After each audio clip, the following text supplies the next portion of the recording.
And welcome back for your weekly dose of economic society. And here's the market recap for week 8. There's rising worries that housing prices are soaring faster than ever. Recent data release showed home values rose by a groundbreaking 2.1% last month, which is the most in the past 17 years. With supply and demand shortages unlikely to end anytime soon, the RBA Governor Lowe addressed expectations of possible increases in the cash rate as early as next year and again in 2023, while commenting, "With the rising prices, are people borrowing carefully and responsibly?" But this week there's good news for all you travel goers itching to leave your rooms. The federal government announced it will halve the price of nearly 800,000 airline tickets as a part of a $1.2 billion package aimed at getting more Australians to spend big on domestic holidays. Between April and July, a 50% discount on tickets will be offered for flights to and from 13 regions which are typically reliant on international tourism. But why the travel scheme? It seems conveniently announced just as the end of JobSeeker looms.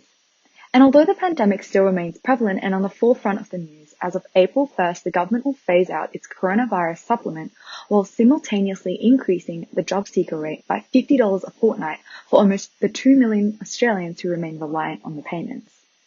The new JobSeeker will start on April 1st with an average of $620 a fortnight, just over $44 a day, which according to Prime Minister Scott Morrison is the biggest single increase in unemployment benefits since the mid-1980s.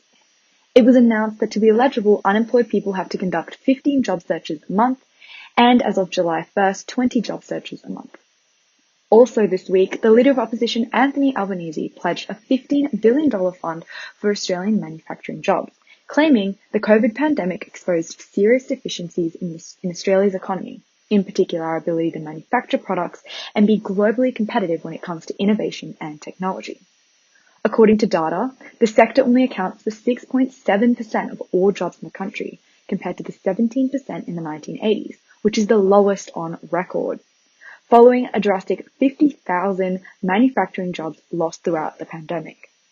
And for some good news, international students are set to return early 2022.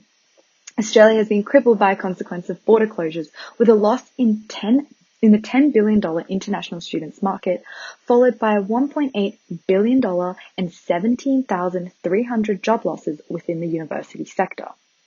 Enrollments claim to be down 7% in 2019, and an estimated 140,000 students still remain stuck overseas.